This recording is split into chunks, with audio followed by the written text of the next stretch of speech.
Assalamualaikum warahmatullahi wabarakatuh.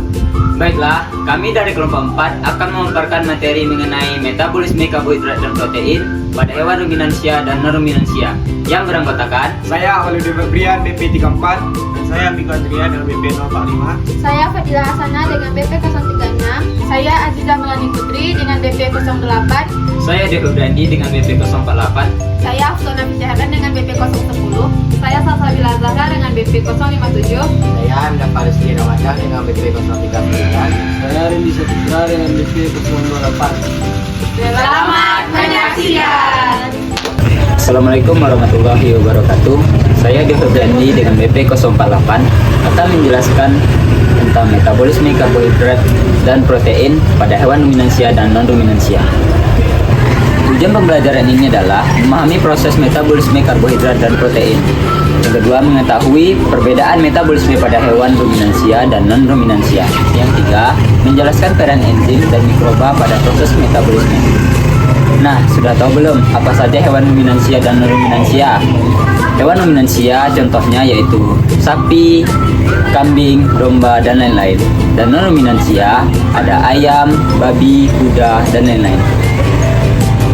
Penjelasan ini berfokus pada perbedaan sumber energi dan pencernaan protein. Selanjutnya akan dilanjutkan oleh rekan saya. Baiklah, teman-teman semua, perkenalkan nama saya Aziza Melani Putri dengan BP 08. Di sini saya akan menjelaskan proses metabolisme karbohidrat pada hewan non-ruminansia. Nah, pencernaan karbohidrat pertama terjadi di mulut, di mana di mulut ini terdapat dua pencernaan, mekanis dan kimiawi. Pencernaan mekanis menggunakan gigi, pencernaan kimiawi menggunakan air liur atau saliva. Air liur atau saliva mengandung enzim amilase yang memecah amilum atau pati menjadi gula yang lebih sederhana. Kesimpulannya, karbohidrat diubah dari yang kompleks menjadi yang lebih sederhana. Dari mulut lanjut ke lambung. Di lambung suasananya asam karena adanya asam lambung yang bersifat ACL. Enzim amilase akan mati karena asam, sehingga karbohidrat hanya dicampur dengan asam, tidak ada terjadi pencernaan karbohidrat di lambung. Baiklah, dari lambung dilanjutkan ke usus halus atau intestin. Di sini baru proses pencernaan karbohidrat dilanjutkan. Di dinding usus ada enzim maltase, laktase, dan sukrase. Enzim maltase memecah dari maltosa jadi glukosa. Enzim laktase memecah dari laktase menjadi glukosa ditambah galaktosa. Enzim sukrase memecah dari sukrosa menjadi glukosa ditambah fruktosa. Hasil akhir dari usus halus adalah monosakarida, yaitu glukosa, galaktosa, dan fruktosa. Halo semuanya, perkenalkan nama saya Fadila Hasana dari BP 036. Baiklah, saya akan melanjutkan dari penjelasan teman saya tadi, yaitu di portal blood. Di portal blood akan membawa seluruh nutrien itu langsung ke hati untuk sebelum diedarkan seluruh tubuh. Kemudian di hati akan diproses dengan beberapa cara. Yang pertama yaitu glukosa menjadi energi, kedua glukosa menjadi glukogen yang disebut dengan glikogenesis, yang ketiga yaitu glukosa menjadi lemak, maksudnya menjadi cadangan energi yang disebut dengan lipogenesis. Kemudian yang di hati ini yang disimpan itu berfungsi ketika darah turun itu. Baiklah, selanjutnya di extracellular fat, yaitu membawa semua jaringan glukosa langsung ke seluruh sel, yaitu agar menjaga kestabilan glukosa di seluruh sel. Di muscle and other tissues, glukosa menjadi karbohidrat. Maksudnya yaitu glukosa akan menjadi glukogen, yaitu sebagai cadangan energi seperti adanya aktivitas seperti olahraga. Yang kedua yaitu glukosa menjadi lipid, yaitu sebagai cadangan energi ketika terjadinya kekurangan glukosa, yaitu disebut dengan lipogenesis. Kemudian yang terakhir yaitu glukosa plus fatty acid menjadi CO2, H2O, dan energi. Maksudnya yaitu terjadinya pembakaran di sel atau pembakaran oksidasi, yaitu CO2 menjadi keluarnya pernafasan, H2O seperti keluarnya keringat atau urin, dan yang terakhir energi yaitu Nah, di sini saya akan melanjutkan materi dari rekan saya tadi. Nah, sebelumnya perkenalkan, nama saya Amigo Adrian dengan BP 045. Nah, di sini saya akan menjelaskan metabolisme karbohidrat pada ruminansia. Nah, yang pertama itu di mulut. Apa yang terjadi pada mulut? Makanan, rumput, jerami dikunyah dan bercampur air liur. Nah, air liur banyak mengandung buffer atau bikarbonat untuk menjaga pH rumen tetap stabil. Nah, tidak ada enzim amilase yang aktif di mulut. Makanan kemudian ditelan masuk ke rumen. Jadi kesimpulannya di mulut tidak ada Nah, kesimpulannya di mulut hanya ada pengunyahan dan pemasahan saja, belum ada pencernaan kimia karbohidrat. Nah, yang kedua stomach, lambung empat ruang. Di sini letak perbedaan utama ruminansia. Nah, yang pertama yaitu rumen dan retikulum. Rumen adalah tempat fermentasi utama. Mikroba rumen seperti bakteri, protozoa, fungi. Nah, itu memfermentasikan karbohidrat. Nah, selulosa, hemiselulosa, pati, gula. Nah, itu dipecah menjadi asam lemak volatil atau VFA. Nah, VFA itu apa aja? Nah, VFA itu yang pertama asetat, propinat, dan butirat. Nah, butirat ini biasanya sudah diubah menjadi beta hidrom. Ya. Nah, seperti VFA. Nah, apa aja VFA itu? Seperti yang pertama asetat, propinat, dan butirat. Nah, butirat biasanya sudah diubah menjadi beta hidroksibutirat di rumen sebelum masuk darah. Nah, VFA ini langsung diserap lewat dinding rumen dan menjadi sumber energi utama sapi, dan juga dihasilkan gas metan dan CO2 yang dikeluarkan lewat sendawa. Nah, yang ketiga intestin atau usus. Nah, sisa karbohidrat yang belum difermentasi di rumen, misalnya pati yang lolos, akan diterima di usus halus. Nah, enzim pankreas atau amilase memecah pati menjadi Nah, enzim pankreas atau amilase memecah pati menjadi maltosa, glukosa, dan kemudian diserap ke darah. Nah, yang keempat portal blood atau darah portal. Yang keempat portal blood atau darah portal. Setelah VFA, volatile fatty acid, diserap dari dinding rumen, VFA masuk ke pembuluh darah portal, pembuluh darah yang menghubungkan rumen dengan hati. Nah, kemudian propinat akan diproses di hati. Nah, yang terakhir yang keempat portal blood atau darah portal. Nah, setelah VFA atau volatile fatty acid diserap dari dinding rumen, VFA masuk ke pembuluh darah portal. Pembuluh darah menghubungkan rumen dengan hati. Dari semua VFA, propinat dan asetat adalah yang paling penting. Propinat akan diproses di hati. Nah, asetat akan dilewatkan begitu saja oleh hati dan langsung ke darah. Nah, yang kelima liver, hati atau propinat asetat. Nah, panah propinat, amino acid, glukosa. Ini menunjukkan bahwa propinat diubah menjadi glukosa melalui gluconeogenesis. Nah, asam amino glukogenik dari pakan atau dari pemecah protein juga bisa diubah menjadi glukosa dengan jalur yang sama. Nah, kemudian panah balik glukosa dan glikogen menandakan glukosa bisa disimpan sebagai glikogen. Glikogenesis. Panah balik glukosa glikogen menandakan glukosa bisa disimpan sebagai glikogen melalui glikogenesis. Ini cadangan energi. Nah, jika kadar glukosa darah turun, glikogen bisa dipecah kembali menjadi glukosa atau glikogeogenesis. Panah menunjukkan asetat langsung keluar dari hati, masuk ke sirkulasi umum tanpa diubah menjadi glukosa. Jadi, hati hanya melewatkan asetat. Nah, kemudian yang keenam. Yang keenam ini adalah extracellular fluid. Nah, jadi glukosa dari hati dilepas ke darah, menjaga kadar glukosa darah. Nah, kemudian asetat dari portal blood juga masuk ke darah dari sini.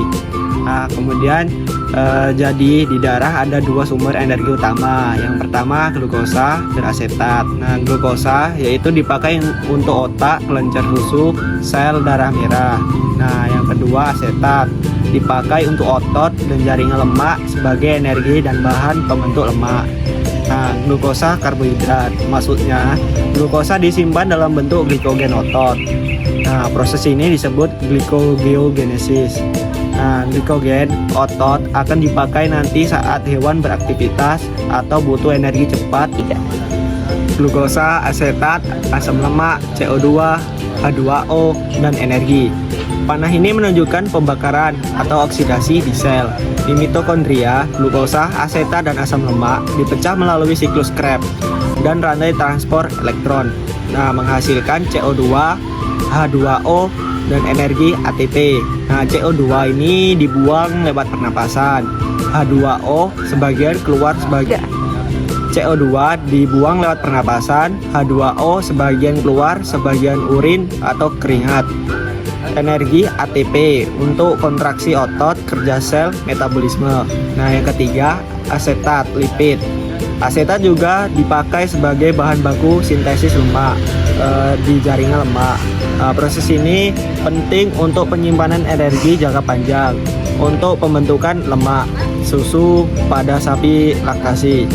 Nah, yang keempat asetat, CO2 dan H2O dan energi. Asetat juga bisa dibakar dioksidasi untuk energi. Ini sumber utama untuk otot dan jaringan lemak pada ruminansia, metabolisme protein pada non-ruminansia. Baik, saya Oksana Bicara dengan BP010 akan menjelaskan mengenai metabolisme protein pada non-ruminansia. Nah, pertama, protein akan masuk ke dalam mulut. Apa saja yang terjadi, yaitu makanan akan dibasahkan menggunakan air liur. Kemudian tidak terjadi proses kimiawi karena dalam air liur tidak mengandung enzim khusus protein. Kesimpulannya, di dalam mulut hanya ada pemotongan mekanis dan mengubah makanan lebih halus agar enzim mudah dikelola. Selanjutnya, dari mulut akan masuk ke dalam lambung atau stomach, yang artinya dari lambung itu mengandung HCl atau asam lambung yang mengubah suasana menjadi asam sehingga protein terdenaturasi. Kemudian di sana juga ada enzim pepsin yang mengubah protein tersebut menjadi bagian yang lebih kecil disebut dengan polipeptida. Selanjutnya dari lambung akan melanjutkan ke intestin atau usus halus. Nah, di usus halus ini ada beberapa enzim, yaitu enzim dari pankreas disebut dengan tripsin, chymotrypsin, dan karboksilpeptidase, yaitu mengubah polipeptida menjadi bagian yang lebih kecil. Selanjutnya ada di usus dinding, yaitu peptidase yang mengelola peptida itu menjadi asam amino tunggal, dan di sanalah terjadi penyerapan dari protein menjadi asam amino lalu disebarkan ke portal blood atau darah portal. Nah, selanjutnya dari intestin lanjut ke portal darah. Nah, di sanalah protein diubah menjadi asam amino yang diserap oleh usus. Nah, dari usus akan menyebar ke portal darah dan lanjut ke liver. Nah, dari sanalah dia akan mampir ke hati dan disebarkan ke seluruh tubuh. Perkenalkan, nama saya Salsabila Zahra dengan BP 057. Saya akan melanjutkan materi yang telah dibacakan oleh rekan saya tadi. Yang kelima yaitu liver atau hati. Di hati asam amino bisa diarahkan ke beberapa jalur. Yang pertama yaitu glukosa. Proses glukogeogenesis, asam amino yang berlebih bisa diubah menjadi glukosa. Glukosa ini bisa dipakai sebagai energi atau disimpan sebagai glikogen. Yang kedua yaitu protein. Hati juga membuat protein tubuh, misalnya albumin untuk menjaga tekanan osmotik darah dan fibrinogen untuk kekebalan tubuh, faktor pembekuan darah atau fibrinogen. Panah berbalik ke protein pada liver menunjukkan bahwa sebagian asam amino langsung dipakai membangun protein hati. Yang ketiga darah umum atau extracellular fluid. Panah berbalik menuju extracellular fluid menunjukkan bahwa protein yang dibuat di hati dilepaskan ke darah. Di sini tetap dalam bentuk protein, bukan asam amino, misalnya albumin yang bersirkulasi di plasma darah. Yang keenam, extracellular fluid. Yang pertamanya yaitu protein, mengandung protein plasma dari hati, contohnya albumin dan globulin. Fungsinya untuk menjaga tekanan osmotik darah dan mengangkat zat seperti hormon, asam lemak, dan mineral. Panah berakhir artinya protein ini hanya berfungsi di cairan ekstrasel, tidak dipecah menjadi asam amino lagi. Yang kedua, asam amino. Di sini terdapat asam amino yang beredar, panah berbalik asam amino di jaringan otot. Artinya asam amino diarahkan atau didistribusikan ke jaringan seperti otot, kulit, dan organ. Yang ketujuh, otot dan jaringan. Asam amino sebagai protein, ini adalah proses sintesis protein jaringan. Misalnya membangun otot, enzim, dan hormon. Ini tujuannya untuk memetabolisme protein, membangun dan memperbaiki jaringan. Assalamualaikum warahmatullahi wabarakatuh. Perkenalkan, saya Walidin Febrian, BP34. Saya akan menjelaskan metabolisme protein pada ruminansia. Baik, mulai dari mulut. Ruminansia tidak bisa lanjut. Nomor 2 yaitu stagma atau lambung, terdiri dari 4 bagian: rumen, retikulum, omasum. Rumen atau tempat fermentasi. Pakan protein diubah pakan protein dipecah kembali menjadi asam amino. Panah berbalik artinya dipecah kembali menjadi asam amino, dipecah kembali oleh mikroba dan protein mikroba. Sebagian kecil diuraikan menjadi amonia atau NHK. NPN atau non protein nitrogen seperti urea. NPN atau non protein nitrogen seperti urea diubah mikroba menjadi amonia, digunakan untuk membuat asam amino dan protein mikroba. Panah berbalik artinya mikroba menggunakan amonia untuk mensintesis asam amino dan diuraikan asam amino sesuai kebutuhan. NH3 berlebih masuk ke dalam darah dan dikeluarkan di urin dan didaur ulang di rumen. Intinya di rumen, pakan protein ditambah NPN diolah mikroba menjadi asam amino dan protein mikroba. Abomasum. Protein mikroba pakan yang lolos dicerna oleh enzim pepsim dan dipecah jadi peptida dan asam amino. Perkenalkan, saya Rendy Saputra dengan BP08 akan melanjutkan materi tentang protein pada ruminansia. 3. Intestin atau usus halus. Di usus halus, enzim pankreas tripsin atau chymotrypsin memecah peptida menjadi asam amino. Asam amino di setiap melalui dinding usus, lalu masuk ke darah dan terus dibawa ke hati. 4. Liver atau hati. Di hati, asam amino bisa diarahkan ke beberapa jalur. Asam amino menjadi glukosa lewat proses gluconeogenesis. Asam amino menjadi protein di hati. Hati juga membuat protein tubuh.